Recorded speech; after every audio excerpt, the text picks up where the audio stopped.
I'm here tonight in Scotland and at the Edinburgh International Film Festival, and with me is Danny Huston, and who directed and starred in The Last Photograph, which just had its second screening here at the film festival. And also with me is Jonah Hauer-King, who plays his son in that film. Danny, just to get an impression for our viewers, can you just tell me with your own words what the film is about? The film is about a man who has a theft. A photograph is stolen, a photograph that means a lot to him. And he starts to spiral out of control, and you don't really know why. And there's another timeline, which is my son and I, played by Jonah, who we have this conversation in the car, and the conversation is possibly a little banal. There are things of meaning, but it's just a normal conversation between a father and a son. And as the drive gets closer to the airport, and as we discover the meaning of this last photograph, we understand that he died on Pan Am Flight 103 that was bombed over Lockerbie. Yeah. The last time you directed is more than 20 years ago, so what took you so long? It takes a long time to set a film up. Sometimes 20 years. I was directing. That was what I was doing, and then directors, out of the kindness of their hearts, offered me small roles. The roles got bigger, and suddenly I became an actor and had to take it seriously, which obviously I do. But it was an opportunity for me also to watch other directors at work. But in the back of my mind was wanting to get back in the saddle and direct again. And in times when films tend to get longer and longer, it's refreshing to see a film under 90 minutes that looks so good and tells such an interesting story. Was this always your intention, or was it just a coincidence? Well, I find that, the story is a very simple story. 3 different timelines. There's a slight delicate nature to it in regarding lacing the stories in different timelines so that it works as a whole. But the story is a simple one. It doesn't really require that much time to tell it. But I feel that there's a point where the film starts to talk to you, and you have to listen to it. And it tells you its length. Even though the tragic events in this film are set in the past, it couldn't be more current these days. Was that the reason that attracted you to that to that story? Well, the main reason that I was attracted to the story was a personal story of loss. It is set in a tragic bombing that happened over Lockerbie with this flight. So there are many stories of that flight. There are many lost photographs of that flight. And as we experience more terrorist attacks, the ripples are felt, and the ripples get closer and closer to us. And we maybe know people or have suffered personal loss with terrorism. So I think that it's something that is becoming more and more relevant, but that was not my intention. Okay. But you're really trying to make the audience feel what it's like to be affected by such a tragedy. And I think you absolutely succeeded in that, because I felt that the whole time. And how did you achieve that? Well, I remember when I heard Jonah is much younger than I, as you can tell, and he doesn't remember the incident, but there are many incidents that he remembers now, which have the same awful conclusion of loss and loss of that type of scale. I mean, this was one of the first terrorist attacks on such a large international scale. What I remember was listening to Alistair Stewart, who presented the news that night, the breaking news, and the program was interrupted. And that was something that I felt was very chilling at the time, and his ashen face, we only hear him in the film, but his ashen face, we later have other newsreel where we see a press conference, but it was something that felt that it had a different kind of impact, a new form of terrorism.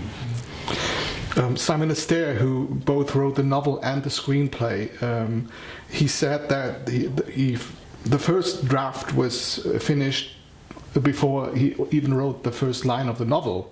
I think usually it's the other way around. Yes. Do we know why it was so? Well, I did have that conversation when it says based on the book. Yeah. It should be a book based on a screenplay, right, shouldn't it? I think he was playing with the idea of writing a novel, and the screenplays somehow spoke to him first. The novel is not told in the same sort of chronology or out of chronology the way that the screenplay is, and that's what I really enjoyed about the screenplay, was being able to visit scenes that were normal scenes between father and son, but suddenly they had a lot more poignancy because we understood the context. Right. But how did you get involved in this film in the first place? Well, my dear friend Simon Astaire, who wrote the novel, or the script before the novel, gave me the screenplay and the financing. So it was just perfect. Wonderful. And when you look back on making the film, what was the biggest struggle or the biggest surprise? The biggest struggle? Well, in a sense, discovering the end. We had the luxury, because the film was such a small unit, to stop and start. So I edited the film up until the last scene and waited to film that. There was a reasons because of the season, but I also liked the idea that it would give Stacy, the actress who plays my son's lover, some time to mature, for me to sort of settle into the character a year or two after the actual film is shot, and to give a little bit of distance, but also just to write the ending once I knew how the whole film was working. Okay, and how did you find all the other actors, including Jonah? Well, Jonah, my manager, Kate Driver, said, "I found your son." Because I thought I had to delay the film another 18 years and just have my own son and film it. When I found it was just a really difficult casting for me, because I had to feel that the person I was casting was my son. It was a very odd thing. So my manager, Kate Driver, called me up and said, I found your son. I said, where? In Cambridge. I said, okay, in a play in Cambridge. I said, okay, well, I'll go there tomorrow. So I took the producer cap with us, and we came to see your play, right?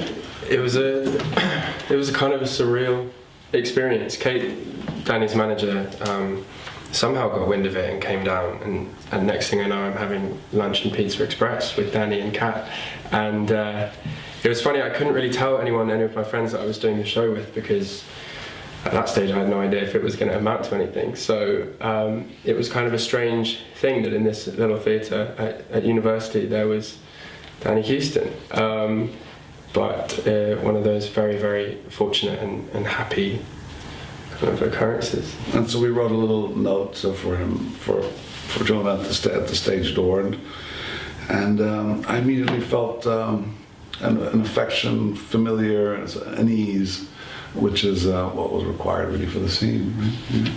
Wonderful. And did you plan to direct and star in it from the first place? I liked the idea of me being in it because I knew that I was available. You know, I knew that I didn't have to call me in some other country or deal with some actor. I could just basically be there for whatever shots needed to be picked up or any moments that needed to be stolen. And are you taking the film to any other festivals? No, this is our first festival. It feels important to me that it's screened here, that it's unveiling be here. It feels like a personal story to the place. Yeah. But let me tell you, there's a beautiful little festival in my hometown of Hamburg, Germany, the Hamburg Film Fest, and I think it will fit in there perfectly. So you should submit it there. Okay. And we'd love to see it there. Okay, we will make the submission. Thank you for the suggestion. Yeah, but as you said, to have the premiere here at the wonderful festival in Edinburgh alone is a real pleasure, I guess. And having these amazing response from the audience, is there anything more you can hope for? There's always more.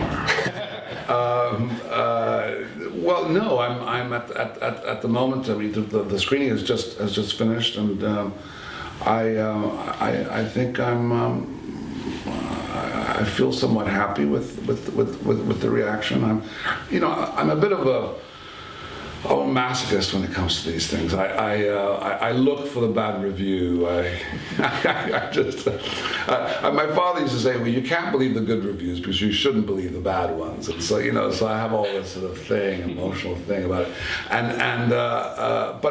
But the film, I believe the film just speaks to the heart. Either you feel it or you don't. And in that sense, it's quite pure. The same way horror works, either it scares you or it doesn't, or comedy is either it's funny or it isn't, and that's the gauge. And it seems to be speaking to the people at the festival. Obviously, it has personal resonance to them, but we've all sadly experienced loss. Yeah. The first film you directed was a making of a film called Santa Claus. Yeah. And correct me if I'm wrong, but you used the same 60mm camera for the flashbacks in this film. Yes, I did. Yes. How did you figure that one out? Yes, absolutely. Yes, we used an Arri 60mm, a little noisy Arri, and I directed the making of Santa Claus the movie, which was with Dudley Moore in it, and it was at Pinewood Studios. And you know who got me that job? Simon Astaire, the guy who wrote the book. He was working at ICM at the time. My first paying job. When you look back at all the amazing roles you've played so far, is there any character you'd like to revisit sometime, just to see how he's done over the years? I just finished a play with Simon McBurney called The Kid Stays in the Picture, where I play Robert Evans. And we're talking about maybe continuing the play, so that would be something that I would consider doing again. But it's a play. With film, I sort of feel that there's a point where you take the character's clothes off and you walk away, and you don't really ever want to. They stay with you, but you don't really want to return. Okay. You did two other movies in the last time, which are called I.O. and Stan and Ollie. Can you tell me a little about the roles you played? I.O. is I play a scientist who's the father of this girl, and I'm trying to find some sort of formula to bring the world's climate back to normal. She's able to figure things out through communicating with me.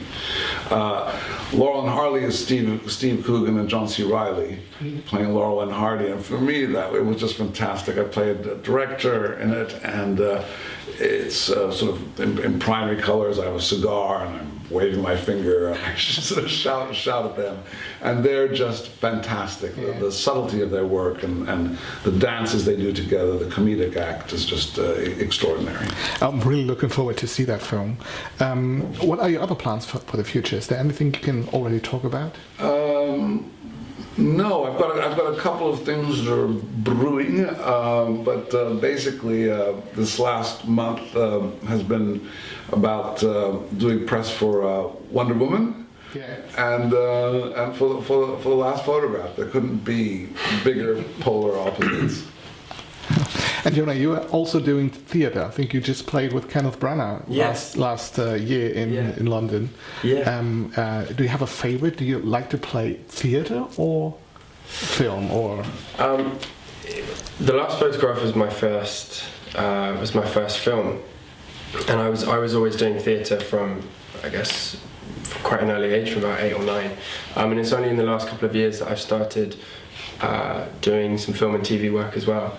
I think in many ways they're very similar, in other ways they're very, very different, and I think for most actors the joy is being able to have variety, and I think if I couldn't really choose, because I think they offer something very different, and so I'd love to be able to do. Yeah. And you're also studying in Cambridge. Yeah, I've just finished. Have you finished? Yeah, I graduate on Wednesday. Well, Yeah. congratulations. Thank you. Lovely. Yes. So, what did you study there? I studied philosophy and theology. Wow. So, I think it's time to end this interview. Thank you very much for being here. Thank you And very Danny, much. please, could you do me a favor? Please promise me not to wait another 20 years for the next film. I'd love to see it. Well, I appreciate that. Thank you very much. Okay, thank you. Thank you very much. Cheers. Thanks. Cheers.